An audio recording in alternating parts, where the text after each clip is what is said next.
جب ایک قوم یہ فیصلہ کرے اور جی دیکھیں عمران خان نے وہ دیکھیں کیا کہہ دیا، وہ روس چلا گیا جی، امریکہ ناراض ہو گیا، اچھا جی اس نے نریندر مودی کو کہہ دیا کہ وہ ہٹلر سے انسپائرڈ ہے، دیکھیں انڈیا کو ناراض کر دیا، وہ کشمیریوں کے لیے کھڑا ہو گیا، دیکھیں جی وہ کیا کر دیا، یہ کیا کہتے پھر ہے وہ جی ہمیں آئسولیٹ کر دیا۔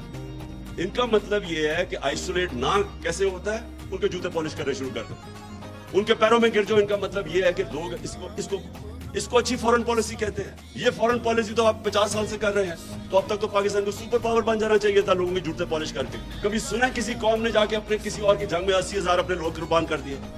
کوئی دنیا میں اس کی مثال ہے؟ یہ ان کے 3,000 سے کم لوگ مرتے ہیں، آپ کے 80,000 لوگ مر جاتے ہیں، اور کوئی شکریہ تک نہیں کرتا، بلکہ ہمیں ذمہ دار ٹھہرا دیتا کہ جو افغانستان میں ان کا فیلئر ہوا۔ اور میں جب یہ کہتا ہوں کہ پاکستان نے تو تمہارے لیے قربانیاں دی ہیں، مجھے آگے سے کہہ رہے جی یہ نہ کہو امریکی ناراض ہو جائیں گے۔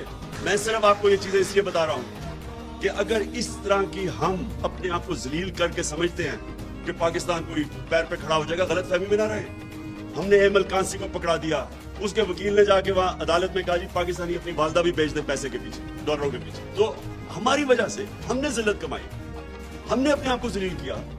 اس کو دوسرے کو ایک رمزی یوسف اس کو پکڑا دیا، ریمنڈ ڈیوس نے دن دہاڑے آگے 2 پاکستانیوں کو قتل کر دیا، وہ چپ کر کے اس کو واپس بھیج دیا، پھر 400 ڈرون اٹیک کر دیے۔ کبھی ہوا ہی نہیں کہ دنیا کی تاریخ میں کہ آپ ان کی جنگ لڑے وہ آپ کے اوپر ڈرون اٹیک کر رہے ہیں، اس کی کوئی مثال نہیں ہے۔ اس سے اگر ہم نے یہ جوتے پالش کیے اتنی شیملیسلی اپنے آپ کو ذلیل کر کے، کیا اس سے کوئی فائدہ ہوا پاکستان کو؟ آج گرے ہوئے پیروں میں۔ اس طرح کبھی قوم نہیں بنتی، کبھی آج تک دنیا کی تاریخ میں قوم نہیں بنی۔